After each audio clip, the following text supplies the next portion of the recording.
Hey guys, Coach Logan here with a new series on what to play against the move pawn to e4.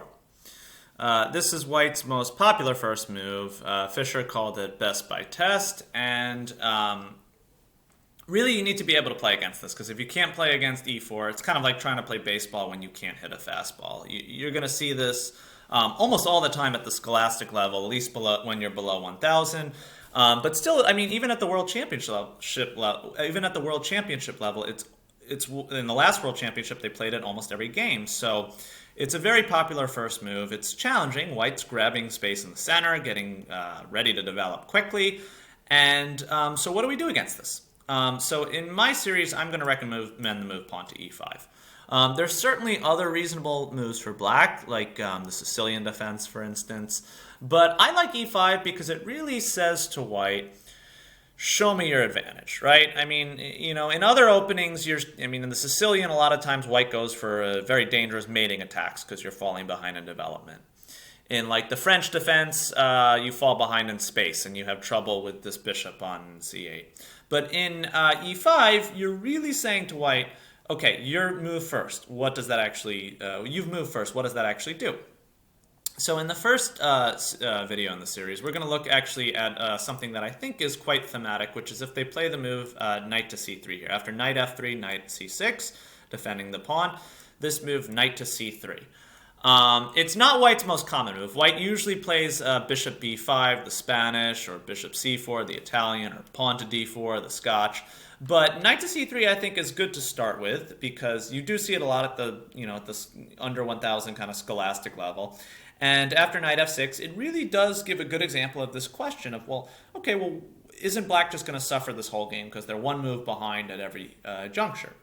Well, it turns out it's not always so easy for white to find something to do with that extra half tempo. So, for instance, one mistake I see a lot of kids make here is they play the move bishop c4. Looks completely natural. You're developing the bishop to a good diagonal. You're getting closer to castling. But this actually runs into a nice little trick from black, this move, knight takes e4. And the point is, it seems like black is just hanging a piece here after knight takes e4 in return. But with white's knight and bishop in this configuration, we actually have a way to win our piece back. So if it's not really a tactics video, but you can try to pause if you want to try to find it. But pawn to d5 just wins the bishop back. Wins the piece back, I should say. And so like if they were to just back their bishop up here, we would just actually go up a pawn on top of everything else. So sometimes white decides, okay, well, I'm giving the piece back, so let me at least take a pawn. But after queen takes d5, we find black has a bishop pair now. White's knight is going to have to move again. Black has more space in the center. Let's say they try to kick your queen. Your queen goes to d6. Your bishop will come to g4. You're going to castle queenside. Very pleasant position for black. No real problems and a good chance to play for an advantage. Sometimes after the move knight takes e4, you get people who are playing white who think, oh, no, I forgot about this trick. And they see that d5 is coming, so they'll do this desperado bishop shot. They figure, I'm going to lose the piece back anyway. Let me take this pawn and drag their king out, which makes a lot of sense. But after knight takes e4, okay, it's like, well, I get this question from kids, Coach Logan, I don't feel comfortable here. My king's on f7. I don't know what I'm doing. But the problem for white is you're just grabbing the center, d5, and now if they try to continue with an attacking move here, like knight f g5 check, just tuck your king on g8, and it seems as though your pieces are a little bit clunky and uncoordinated, like this rook on h8, for instance. But we find that actually white's pieces can be even worse. So for instance, after white castles and we play h6, this knight is really short up on squares. It doesn't have anywhere good to go. It'll have to go to h3. And after the move now, bishop to g4, the threat of e4 is enormous. And if white plays d3 to try to stop that, knight to e5 is just absolutely crushing. We have this pin. I have this highlighted. You're now threatening knight takes f3, which will eventually win the knight on h3. So for instance, let's just say like, I don't know, rook e1 or something. We just take, they have to take back with the pawn. And now we just pick up a hanging knight. So black's up a piece. So yeah, I think the move bishop c4 here is just not a great move. But it does, again, highlight, it's instructive in that it highlights that it's not so easy for white to just make a move. Black can unbalance the position at any moment. He's very solid at, at every juncture. So when he decides to go for something, he's got a quite reasonable case that he can do it. So for instance, another popular move here is bishop to b5, which is certainly, this is definitely better than bishop to c4, this is so-called Spanish four knights. But still, I think that Black can play actively with his knights here. I mean, we can say, all right, you are attacking our knight on c6, but you're not pinning us, so we can actually take this moment to hop into the square, knight to d4. And the point is your knight's jumping to a nice central square. You're attacking this bishop on b5 here. I get this question a lot from kids. Well, what if they just grab your pawn on e5? But here's an important resource to remember. Whenever they take this pawn on e5, a lot of times a good response is queen to e7. And you're hitting back this knight. If the knight moves, now you take this opportunity to take this bishop and drag their knight away, and then play queen takes e4 check. They'll have to block with the queen. They could play king f1, but it doesn't really change anything. You just fork the king and knight, and now they'll have to block with the queen, and we just get this position anyway. At the moment, white's attacking your pawn on c7, but after knight to d5, you defend it, and if they try to deflect you, you have this nice little resource a6, and all right, they can take, but you take. Once again, I'm a big fan of your bishop pair here and your semi-open file, and I think Black is quite a happy camper. Okay, so there's definitely more to this variation. Knight to d4, usually white's not grabbing on e5, queen e7 is just too strong. What they usually do is they go bishop back to c4. And you might say, well, okay, why then would they play bishop b5 first? Why not go directly bishop c4, like on move 4 here? Well, or sorry, on move 4. Well, it turns out with bishop b5, knight to d4, and then bishop c4, with this knight to d4 included, now the center fork trick for Black doesn't work out nearly as well. For instance, if he tries it now, white can play knight takes d4, takes, and now bishop takes f7 check, I think is actually much stronger.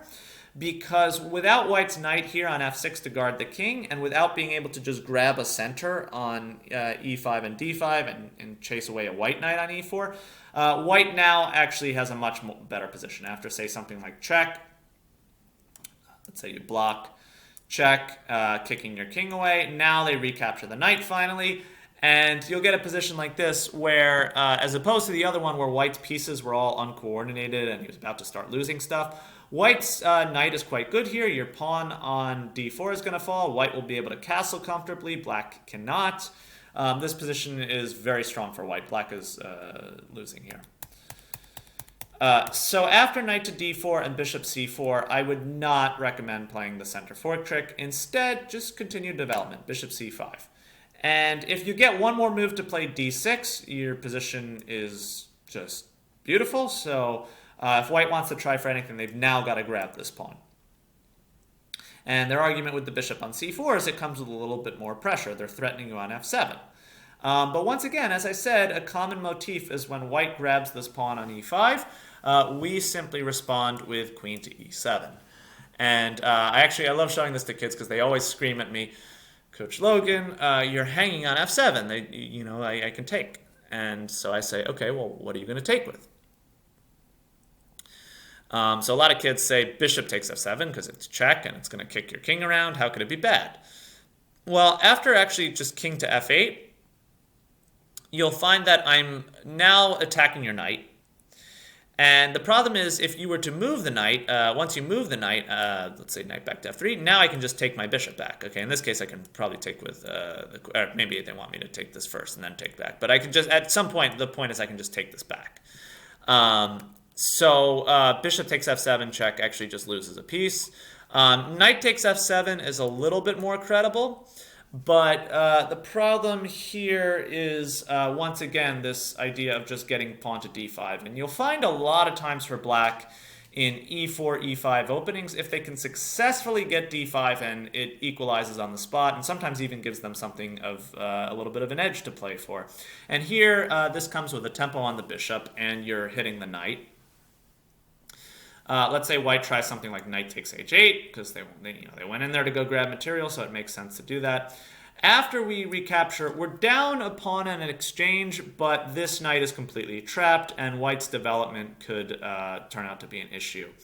For instance, if they were to castle here, bishop g4 is just really strong. They can't block with f3 because of discoveries on this diagonal. Queen to e1 will run into problems like knight takes c2. So I think castling actually just loses. They can play d3, but once again, bishop g4 I think is quite strong. If f3, we can retreat the bishop. Maybe the engine likes bishop e6, but either way, we're just going to castle. This knight is completely trapped. Yeah. So we can just castle here, and this knight will be completely trapped. Like say, I don't even know what white's going to play here, but I think that they're under a lot of pressure because once we castle, like for instance, if they take this pawn.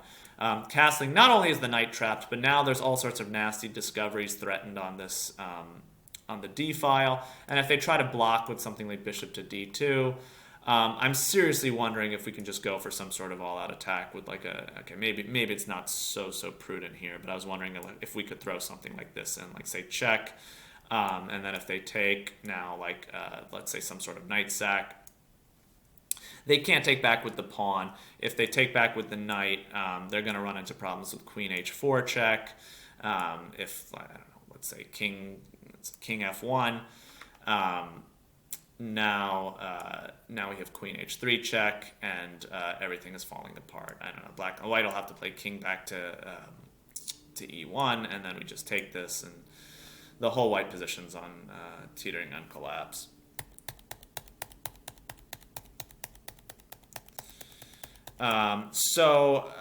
In this position, after bishop c4 and bishop c5, here after knight takes c5, queen e7, white usually retreats this knight back to f3.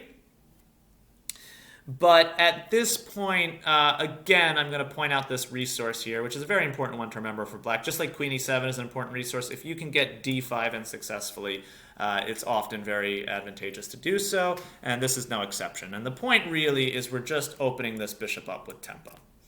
So white's most likely going to grab this pawn with the bishop so that they keep e4 under control. But now, again, bishop to g4. So white's up 2 pawns at the moment, but there's a lot of pressure on this knight here. White really doesn't want us to take this knight and just rupture their pawn structure. But again, it's not so easy to deal with that. They don't have like bishop coming to e2 to save the day. Castling will just be moving into the attack once we do that. They could try something like d3. But now say after like c6 kicking the bishop, and let's say b5 kicking it once more. Now after the move, I kind of like knight to e7 here, just headed around, just trying to bring this knight into e5 and really slam down on this. I really think these positions could end up going quite wrong for white. For instance, again, like if they play h3, we can just take, and now strong move here, sorry, queen to h4. You're threatening all sorts of, problems for white. Like, again, with this knight coming to e5, grabbing here. You're threatening, actually, I mean, at the moment, you have like a mating threat on f2. You're threatening to just, say, for instance, take this bishop and then play queen takes f2. And something like bishop to e3 does not help, because after knight takes b3, your bishop's defended here and you're attacking the rook. Say they take you, you just grab this and they are pinned.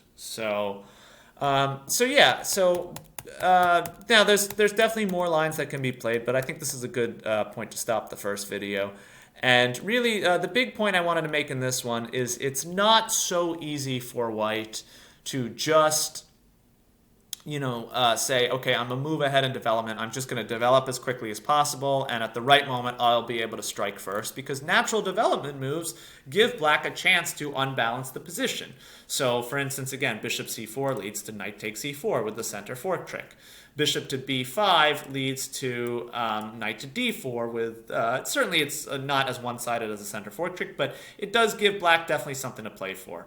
We'll look at some of the other main lines in the coming videos.